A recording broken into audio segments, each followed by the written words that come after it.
ನಾನು ನಿಮ್ಮ ಪ್ರೀತಿಯ ಫಿರೋಜ್ BS SM ನ್ಯೂಸ್ ಚಾನಲ್ನ ವ್ಯವಸ್ಥಾಪಕ ನಿರ್ದೇಶಕರು.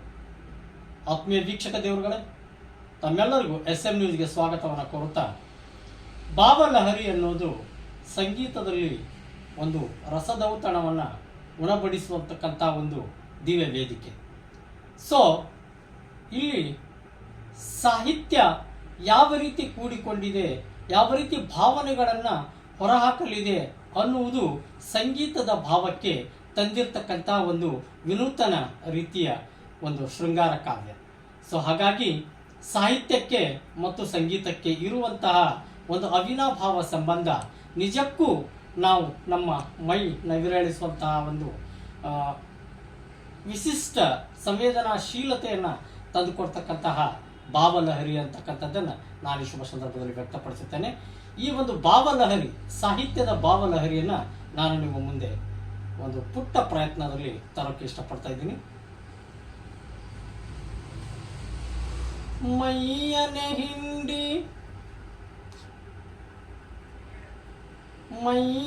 ಹಿಂಡಿ ನೊಂದರು ಕಬ್ಬು ಸಿಹಿಯು ಕೊಡುವುದು, ತೇಯುತ್ತಲಿದ್ದರು ಗಂಧದ ಪರಿಮಳ ತುಂಬಿ ಬರುವುದು, ತಾನೇ ಉರಿದರು ದೀಪವು ಮನೆಗೆ ಬೆಳಕ ತರುವುದು, ದೀಪ ಬೆಳಕ ತರುವುದು. ಆಡಿಸಿ ನೋಡು ಬೀಳಿಸಿ ನೋಡು ಉರುಳಿ ಹೋಗದು, ಆಡಿಸುವಾತನ ಕೈ ಚಳಕದಲ್ಲಿ ಎಲ್ಲ ಅಡಗಿದೆ, ಆತನ ಕರುಣೆಯ ಜೀವವ ತುಂಬಿ ಕುಣಿಸಿ ನಲಿಸಿದೆ. ಆ ಕೈ ಸೋತರೆ ಬೊಂಬೆಯ ಕತೆಯು ಕೊನೆಯಾಗುವುದೇ, ಅಯ್ಯೋ ಕೊನೆಯಾಗುವುದೇ.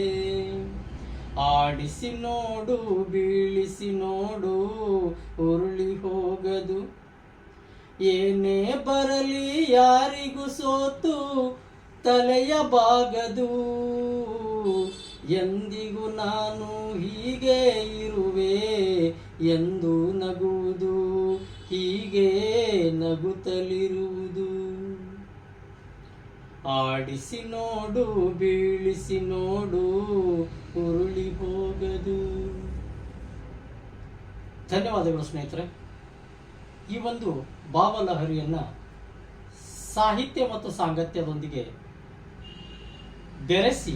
ಬೆರೆತಾಗ ಒಂದು ಅನುಭವದ ಕಂಪನ ಹೊರಸೂಸ್ತಕ್ಕಂತಹ ಸಂಗೀತದ ದಿವ್ಯ ಸ್ಪಂದನವೇ ಈ ಭಾವಲಹರಿ. ಎಲ್ಲರಿಗೂ ಈ ವಿಶಿಷ್ಟ ಭಾವಲಹರಿ ಮನ ತುಂಬಿ ಹಾರೈಸುತ್ತಿದೆ ಎನ್ನುವ ಭಾವಾಂತರಂಗದ ನುಡಿನಮನಗಳೊಂದಿಗೆ ಈ ಒಂದು ಭಾವಲಹರಿಯನ್ನು ಮುಗಿಸ್ತೇನೆ. ಧನ್ಯವಾದಗಳು.